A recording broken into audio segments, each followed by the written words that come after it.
You know the Magna culture, right? Nobody works for me.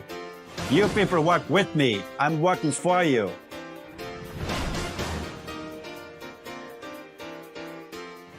The history of mankind has always been dominated by the golden rule. Here's the gold makes the rule. But I don't want to be dominated by anyone. If I feel that strong, I should not be able to dominate somebody either.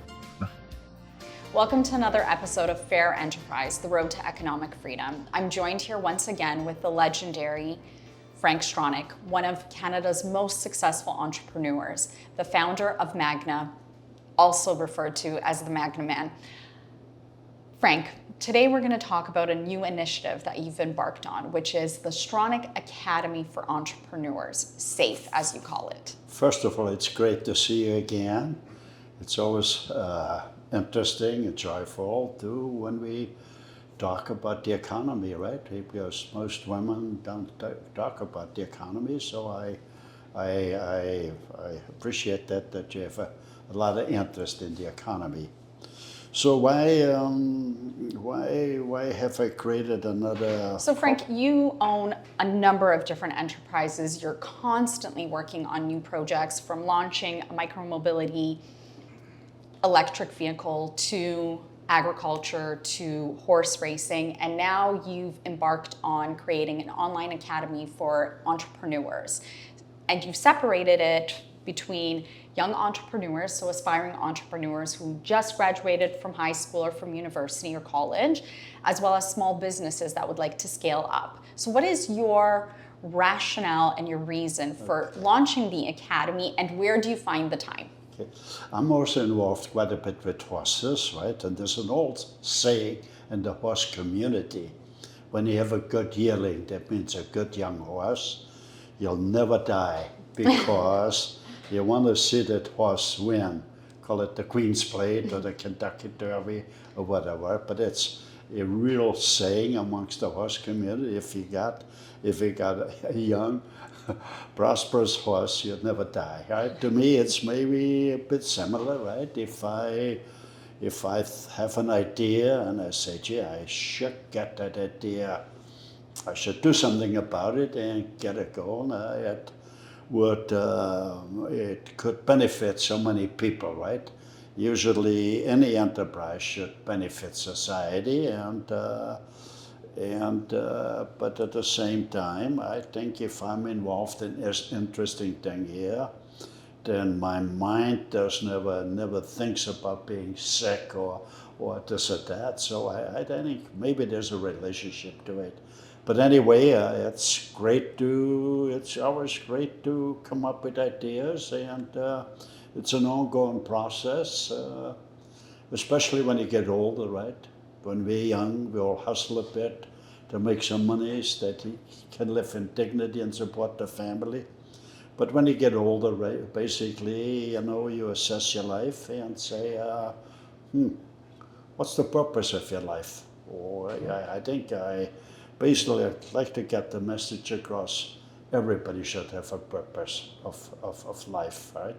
And the purpose should really be, can we make a contribution to a more civilized society, right? That's really what it boils down to, that we should think, how can we do things, how can we make things better, etc., etc., etc. So those are our podcast sessions, right?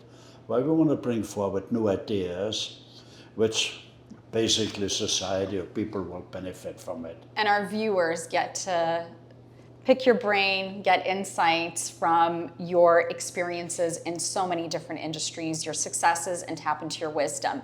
Is that something that's going to be in the academy as well, being able to tap into your wisdom, your experiences as an entrepreneur? Yeah, I'd like to,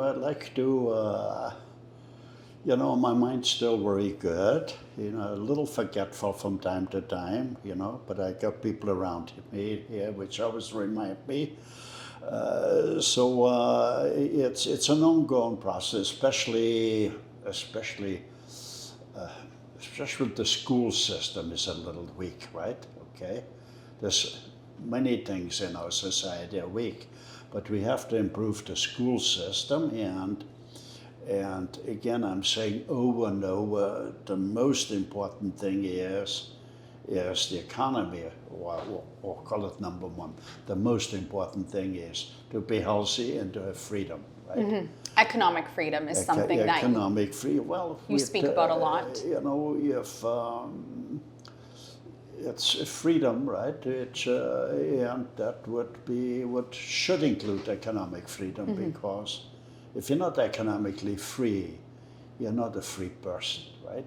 And it's a shame that so few people are economically free, right? And we should talk about it, and that what call it the new institute, you know, the Stronach Academy for Entrepreneurship, will, to a great extent, will talk what does it take to be economically free, right? Okay, or at least to reach the minimum standards to be economically free. So aspiring entrepreneurs as well as businesses seeking to grow and scale up will be able to learn how to become economically free, how to grow their business, and tap into some of your evolutionary processes that made you the most successful entrepreneur in Canada. Just let me, you know, I'd like to always repeat or say it again, like, and I've been very fortunate that I was able to give a lot of lectures, right, from Harvard right across the States, right across Canada, right across Europe. And I've always told the students the success of life can only be measured, the degree of happiness you reach. But at the same time, I reminded the students and I told them, but let me tell you from my experience, it's a lot easier to be happy if you got some money. Okay, and that always triggered a little laughter, right? But the smart students, kind of, because I always opened up for questions, the smart students always ask me then, well, how could I become rich, right? Or how can I do better? So I've always told the students, look, in your early 20s, you don't know yourself. Experiment a bit. You should do something, find out what you would like to do, find out where you would have an affinity and what you would like to do. If you do something what you like, you could be very good or become very good. And if you put in the extra effort, you could be one of the best, whatever it is. If you be one of the best, then money is always a byproduct. So you got to see that money should always be a byproduct. Could you give us some more detail on what exactly the Academy is, what the two programs are, and how members can sign up to the Stronach Academy? Yeah, basically, I created an academy. Basically, it specifically is the Stronach Academy for Entrepreneurship. We have an abbreviation, I think, where we say SAFE, right? That's the same thing, Stronach Academy for Entrepreneurship. And so we have that and call it two memberships. One membership, which costs $200, and the membership is based on a yearly basis from the beginning of September to the end of August, right? That's a yearly membership. So for would-be entrepreneurs or aspiring entrepreneurs, that means students just coming out of university or colleges or high school. Sometimes, you know, they're thinking, what should I do, and et cetera, and they kind of like to find out what direction they should go, right? So we have a program for them, right? The program, the really cost of $200, but you get a fair amount for the $200. First of all, you get a monthly newsletter where we talk about the economy and answer a lot of questions. You get 2 books written by myself, The Magnum Man, The Road to Economic Freedom, and the book which I wrote just very recently, The Canadian Economic Charter of Rights, right? You get those 2 books. Furthermore, we do 4 webinars a year, right? So people could participate. Students get to interface with yourself and your team. Yes, they could participate in the webinar, and furthermore, students could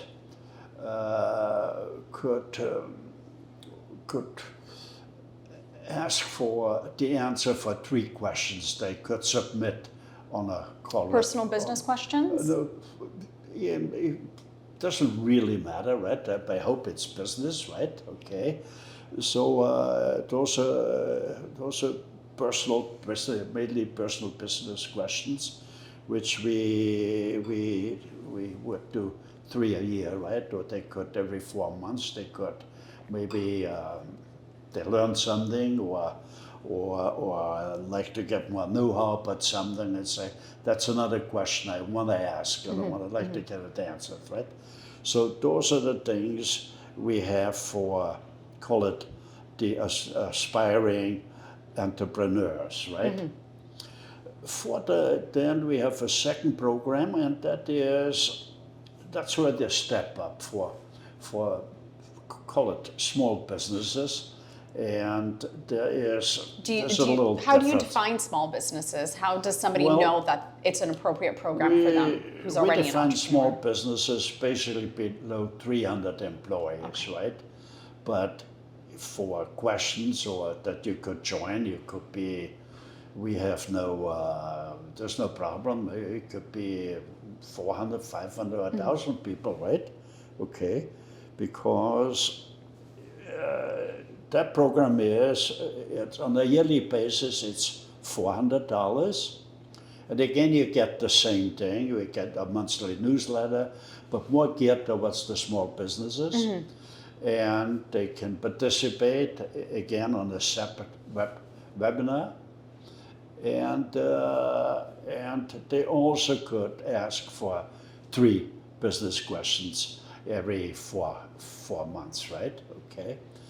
So the reason I think it's important we keep this apart, right? The separate small the 2 business programs. might be ready for a number of years, and you can't get them mixed up with first graders, right? So, but again, so we have a separate program for them, right?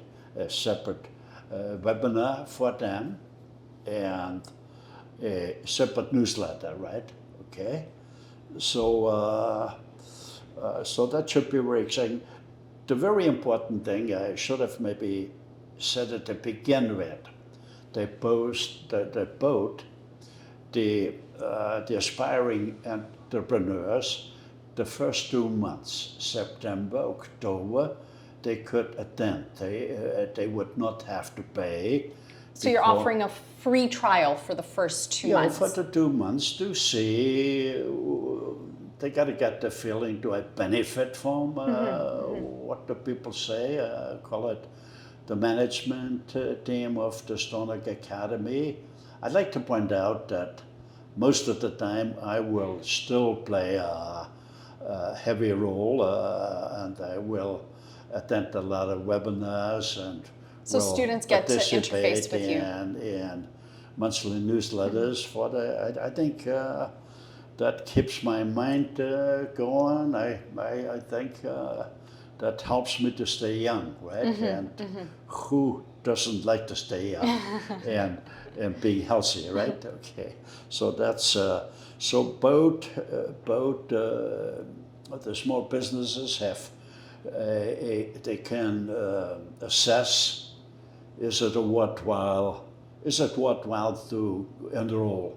I believe it's worthwhile, because basically what I want to share my wisdom, what I accumulated, over the years. And I did, as most of most of the people know, I did create a company with 180,000 employees.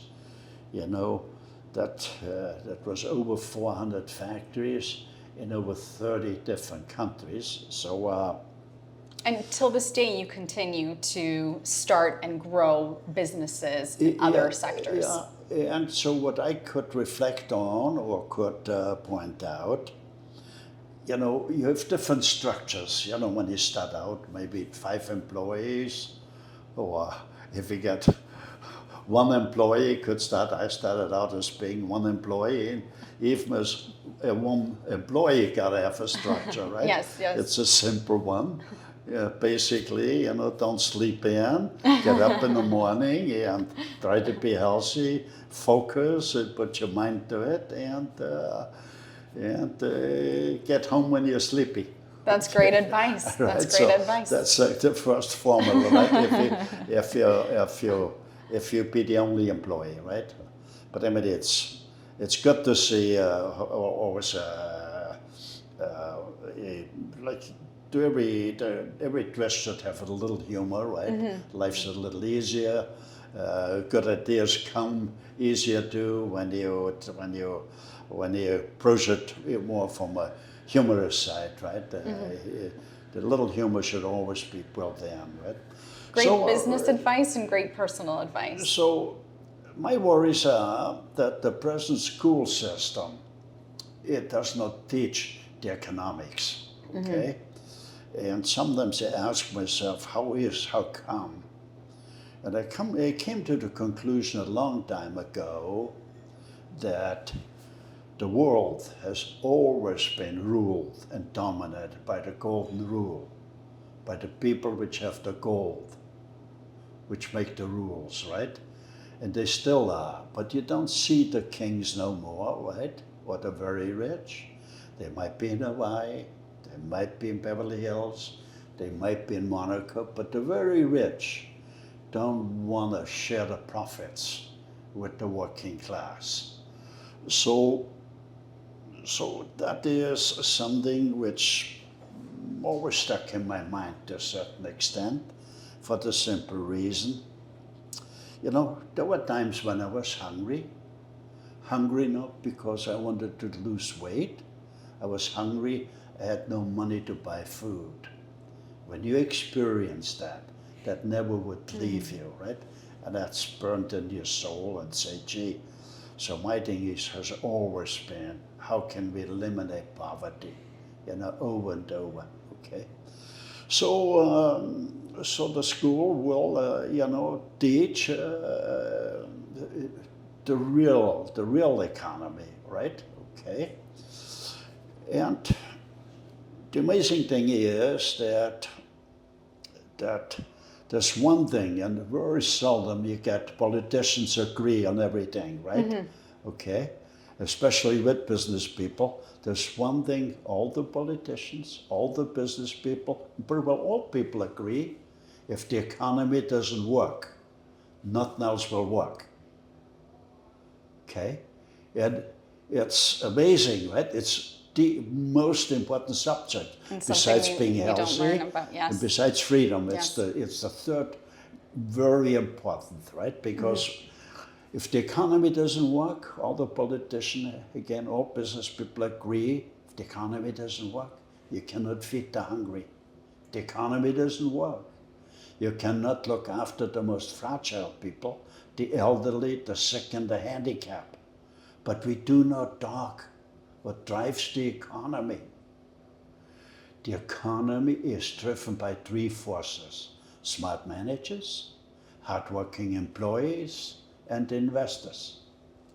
The message I want to get across loud and clear is, without workers, you can't make a profit. So in essence, I'm saying, workers have a moral right to get some of the profits they help to generate. This concept is the core of the fair enterprise principles that you put in place at Magna. How did you arrive at that concept, that initiative, and is this a core part of the SAFE program? Okay, that's a good question, right? And again, I like to transmit that. We as people or said, let's start out. We as a society have gone to great evolutionary stages, right? They went from the caveman to the hunter and hunted, to the kings and to the servants, and to the bosses and unhappy employees, right? We've gone to that stages, right? And furthermore, individually we go to different evolutionary stages, right? I still remember clearly when I was 14 years of age, my mother took me by my hand. In the small town where I grew up, there was a big factory there, and she knew the foreman in there. So she walked me up to him and she said to him, I wanted to teach that boy some trade. Okay, what did I know about, tooling? It was tool and die making, right? I didn't, I know I needed a platform. That was the height of the workbench, right? So I was 14, I was not worried. So it was a worry thing. What we got a big steel block, right? About 6 inches by 6 inches. So we needed 2 people to lift up the block, and clip it in a vice grip, and then we had a hacksaw, and we had to cut down 1 piece, and to imagine with the handsaw, I had to cut that takes about a week. It took about a week, right? And then you had to try that you cut it relative straight, because you had to file it then to a square block, Again, the block, by the time we got it square, might have been 5 inches by 5 inches, right? But just imagine with the file to file off some. But anyway, it was such a great learning way, right? I mean, it's beyond, it's a great learning way. But so that's what fate kind of directed me. That's the way I started out, right? And at 14, as a tool and die. 14, right? So, but you asked me, how did I come to call it to the philosophy of the fair enterprise principles? And I got to tell a story, because it is an evolutionary process, right? And it'd be great for people to hear that, right? But anyway, I arrived in Toronto in 55. I spent some time in Quebec and then outside of Toronto. But in 55, I arrived in Toronto. I had about $200 in my pocket. Didn't know anybody. But I looked in the papers, tool and die makers wanted. So I found a job actually fairly quick. It was a company with about 10 employees, a tool and die company. So I got a job there. After a few months, the owner said, Frank, you're doing a great job. I want you to be a partner of mine. My chest swelled a little, and I figured that's nice. He was a nice man, but he never wrote it down. And I said to myself, there's nothing to it to run a business. And I came to the conclusion I might never be a partner there because he never wrote it down. So I looked in the papers, tool and die makers wanted. I found a job. I got paid about double the amount, right? And so I rented myself a very small room. The toilets were out in the hallway. The showers were also in the hallway. So anyway, a room where I had to pay very little rent, because I saved, right? I saved with the thing. I want to start my own business. Anyway, about 2 years later, in 57, I had $5,000 saved up. $5,000 in 57 was quite a bit of money, right? You could buy a small house, a small farm. What I did, I rented a small building, a garage type building, not to maybe about 2,000 square feet, right? Okay. And I bought a few used machinery on a down payment. And I still had $1,000 left. With that, I went to the bank. I said, I want to deposit $1,000, and bank will say, it's great to have you, it's great to have you as a customer. So you, well, do some great work and increase the $1,000 you got deposited here, right? So anyway, I went out and went to factories and I said, I'm very good in solving problems. If I can't solve the problems, you don't have to pay me. Obviously, I solved some problems because after 1 month I hired somebody. What did your days look like then? My days, look, I got up about 6 o'clock in the morning. I should say, in that garage type of building, I put a single bed there in the corner, right? So I got up in the morning and saw the machines, right? So sometimes there was a shower right on one end, right, on the toilet, right? But sometimes when I got up, you know, I did So you lived in the garage space that you rented when you first started out? It was maybe about 2,000 square feet, right? Yeah, Okay. wow. And you know, when you have a house, so what, 2,000 square foot house is not that much, right? Okay. So anyway, when I got up sometimes, the floor wasn't totally clean. There was some metal chips and so on. So somehow I stepped on them, right? Okay. But anyway, that really woke me up. So, so my day were, maybe got up at 6 and maybe got to bed maybe at 9, right? Okay. Working. So anyway, after 5 years, I had, I set out to 2 years when I started my own. And 5 years later, you know, I had about, I said when I started out, the first year I employed 10 people, the second year 20 people, and the first evolution sets in. That's what I wanted to say. I noticed my foreman was a little different. He was a German fellow by the name of called Herman. I said, Herman, what's the matter with you lately? Well, Herman said, Frank, I'm thinking to start my own business. I said, yes, I can sympathize with you. I have an understanding. I said, let's talk tomorrow. Maybe we find a better answer. That evening, I was talking to myself. I said, if that foreman's gonna leave me, that would stifle my growth. I didn't like that. The next reason was, if that foreman's gonna leave me, I gotta do the work all myself. I liked it even less. The third reason was, if I hire a new foreman and I don't teach him how business is run, I still gotta do all the work. And if I teach him how business is run, after 1 year, again, he will say, Frank, I'm thinking to start my own business. Anyway, to make a long story short, the next day I said to my foreman, look, why don't we open up a new factory?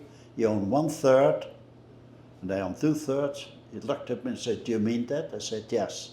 We went right away to a lawyer, wrote it down, built the factory.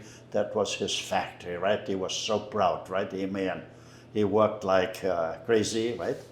So what I did over the next few years, it took 6 more foremen. And after about 5 years, I had 7 factories making cash flow like crazy, like they all worked their factory. But I came somewhat philosophical and I said, gee, I got to do something where the workers could participate. Wouldn't it be great to eliminate poverty? Okay, you know. So I transferred my private company to a public company. I put in a corporate constitution. The foremost principle in our constitution was we predetermine what we do with our profits. So the profits were spread out 20% to the shareholders, 10% to the workers over and above their wages, 6% to management, 7% to research, because research is the foundation for the future, 2% to charity, okay? So when I put in this constitution, right, this economic charter, our profits went up the first year about 40%, the second year about 100%, the third year 200%, amazing. the point I wanted to make is when you let workers participate, that they can share in the profits in a very tangible way, you release an energy of untold proportion. The workers think differently. If they say, gee, they know they're in the front line. They know how to make things better. They have their better, skin in the right? game. So I want to get, again, the message over and over. We must let workers participate. And we should not destroy the capitalistic system. The capitalistic system needs harnessing. When companies grow larger from a small company, larger than 300, then by law, I would like to see a law where the law will stipulate that a certain percentage has to flow back to the workers, right? Okay, that's basically, that was how Magna could grow that quickly, huh? To a lot of people, it's hard to understand. How can a brilliant man, a company within a number of years, employing 180,000 jobs. Right? And it's because you shared the profits. It's so important to know that workers know, that business people know. And I'm not preaching to take away from the rich. No, I'm saying the workers should participate. When the workers participate, we can make a bigger economic pie, and everybody could get a bigger slice of the pie, including the workers, right? And thereby we could eliminate poverty. And in the longer run, I think the whole idea is that the greatest amount of Canadians, I would say about 2/3 of Canadians, should have the ability to be economically free. How do you define economic freedom? Well, it's a good question again. I would say, what's the minimum definition how to be economically free? The minimum definition would be if a Canadian woman or a Canadian man worked for 30 years, they should have enough accumulated that they own their own house or small condo, mortgage free, and have at least $300,000 of money saved in a bank so they could supplement their old age pension and choose their road for their later years, the road to happiness. Okay, so that's the definition, right? And it's a shame. I don't know how many people you know which own their house outright and have $300,000 over and above in their bank. But there's something wrong with our economy, something wrong with the system. And again, I know the system, right? Politics doesn't work anymore, okay? And even though I knew pretty well all the politicians, right? Brian Mulroney was on our board, Bill Davis, Mike Harris, you know, so we all went liberals and others, and they're basically very decent people. They want to do well for the country, but they are trapped in a system where they can't move, where they cannot bring forward new ideas. Because politics is, when you bring forward a new idea, you can be criticized.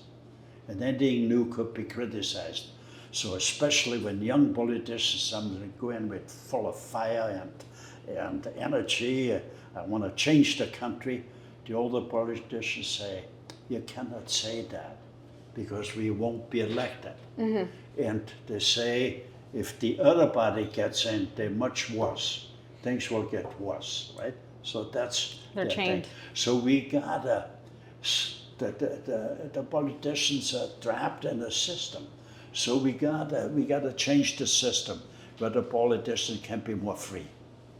You talk about harnessing capitalism, and you talk about free enterprise and fair enterprise. What's the difference between the two?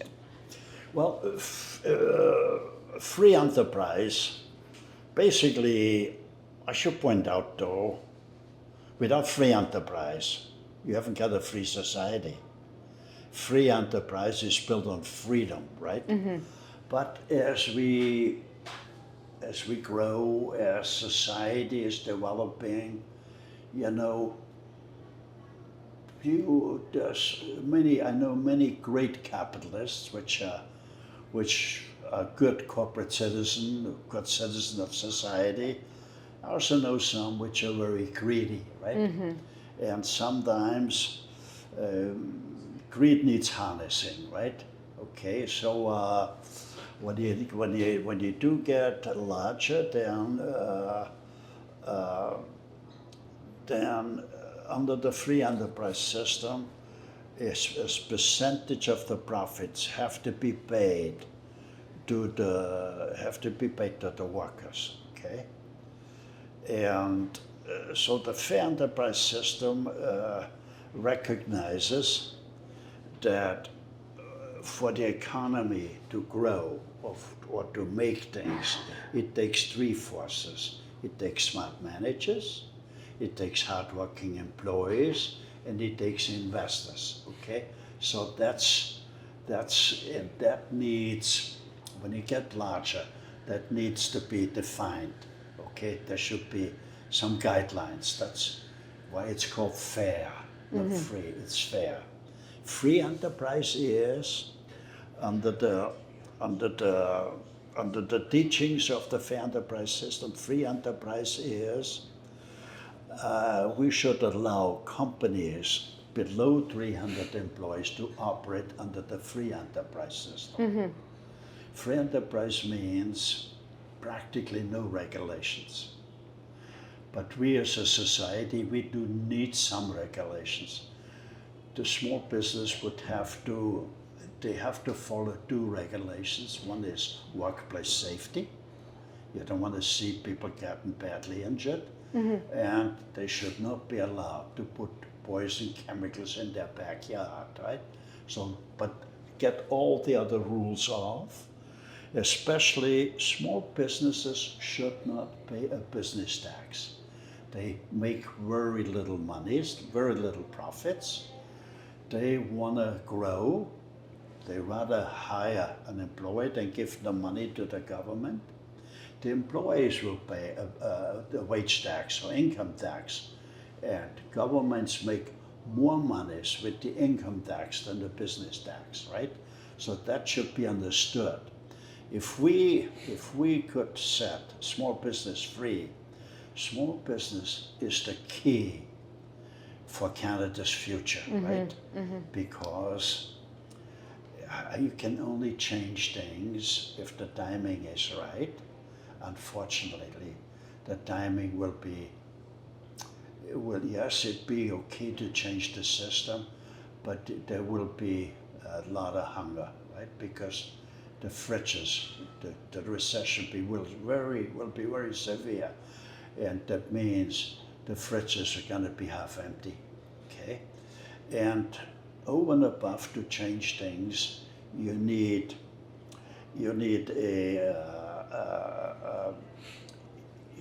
people, right? You need you need a group, right? And the small business would be the right group, right? Okay, if small business, so basically, I like to tell small business, look, if you love your kids, you got to think about their future. Our debt is so high. Our bureaucracy is so high. Our inputs are so high. If there's a new building going up, it's not a factory where we make things. It's a warehouse. Canada became a nation of warehouse operators. So, so you need a group of people, which in small business would be great. They to begin with, the backbone of a country, and if they band together, they could dismantle the red tape and we could set them free, huh? Will the Academy teach small businesses, entrepreneurs, aspiring entrepreneurs how to mobilize and connect to bring these changes? That's a reason why I'm trying to get the Academy going and try to inspire young people. Look, business is not that difficult. Like if you get a little guidance and a little, it's not that difficult, right? But you gotta be able when you start out to get off the ground. But now we got rules where practically you can't get off the ground, right?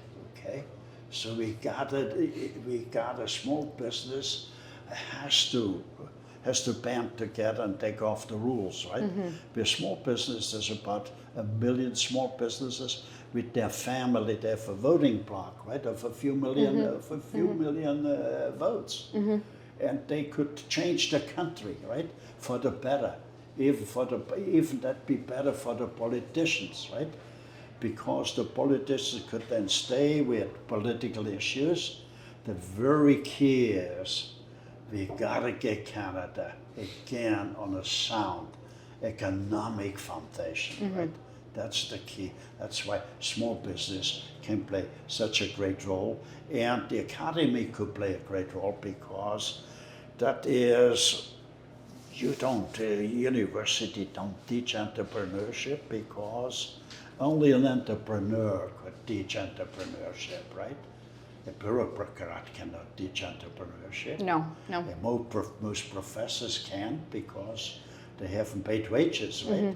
If you paid wages, that's a difficult thing to do. So you need the academy space operates on the real issues, on the real learning. What would it take to be in business for yourself? And that's for call it the aspiring entrepreneurs. And how can we help that small businesses could grow to larger business? Huh? I forgot before I forgot the word. I want to say you need a constituency like small business, right? Okay, without a constituency, it would be difficult, right?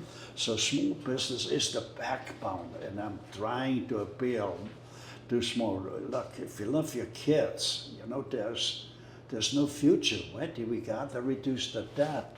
We gotta start making things again, right? A country can easily gauge a country which imports more and more and exports less and less. The living standards will deteriorate. And a country which could export more and more and imports less, the living standards will grow. That's an important aspect of the academy, is teaching entrepreneurs. To teach entrepreneurship and give some guidance to smaller companies that, look, it's not that difficult, right? But most of all, the small business, we gotta teach them to band together, not to do a violent revolution, no, because I'm saying over and over, yes, we need a revolution, but not a violent one, not a destructive revolution. We need a revolution of the mind. How can we make things better in a civilized way? I'm not preaching let's fire the bureaucrats. No, I'm saying in a civilized society, every citizen got a right to find a job, whatever the openings are. The politics doesn't work, right? Because the politicians open up more and more jobs for bureaucrats, right? So basically, I'm saying, look, you have kids. You gotta think what happened to your kids. So basically, I was saying there'd be a hiring freeze. Huh? Okay, it'd be a very civilized reduction of the bureaucracy. Okay, so we have to change the country, right? What role, if any, does the government play in a fair enterprise society? Yes, that's a good question. The government, first of all, there's freedom. Freedom also comes with discipline, right? And if the government must abide by certain disciplines, right? Governments are there to set the rules. How can we have a more civilized society? That's really what it is. And most of all, what rules do we need that we don't kill the economy?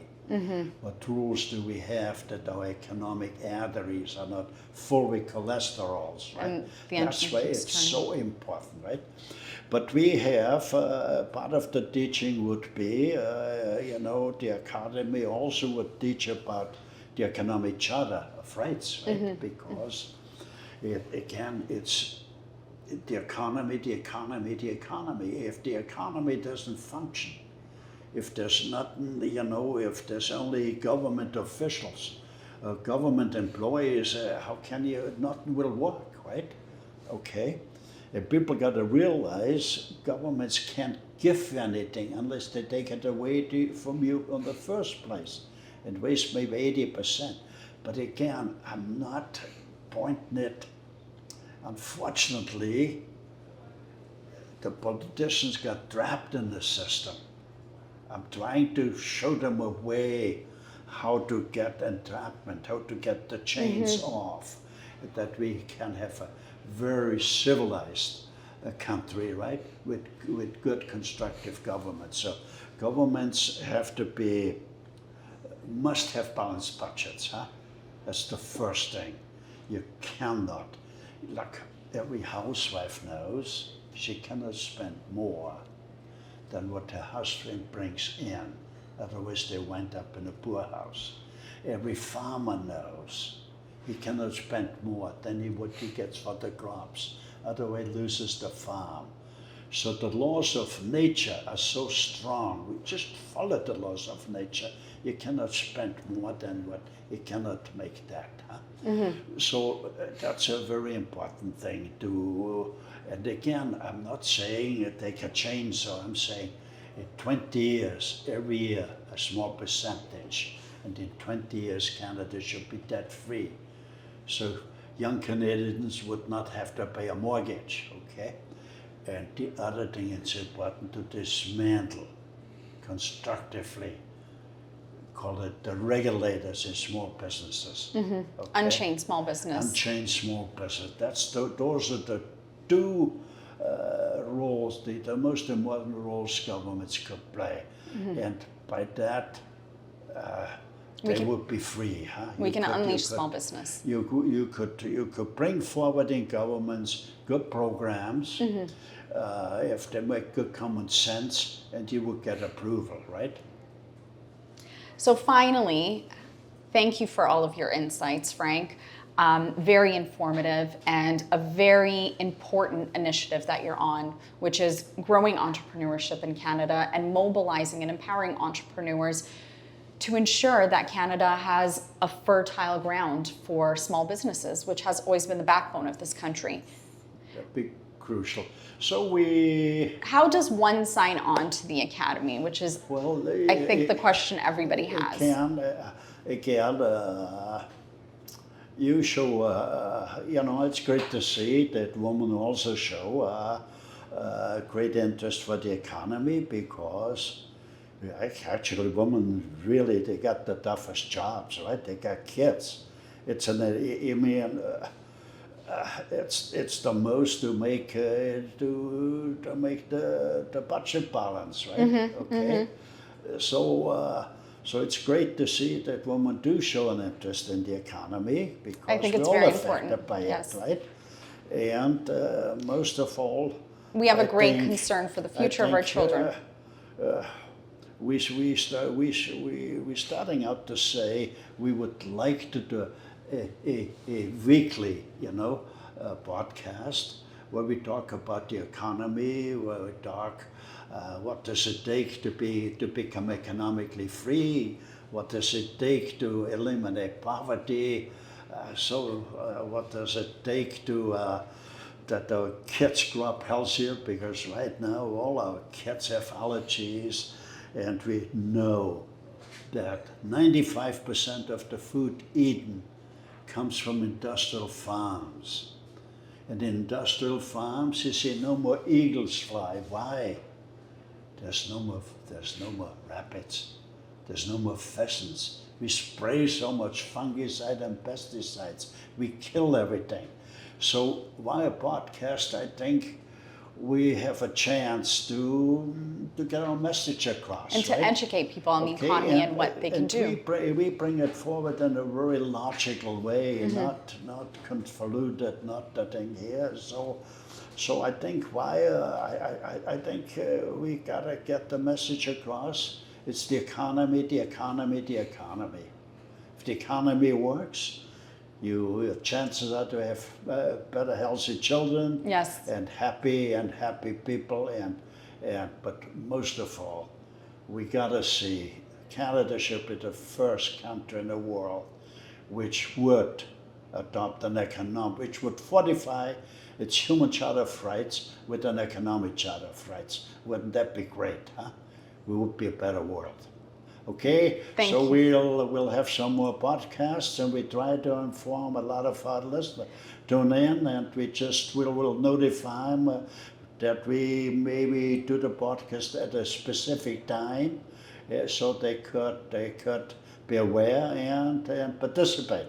Thank you, Frank, Okay, great. as always, for your insights and for educating us on the economy and what we can do to change the trajectory of Canada to get it on a sound economic footing.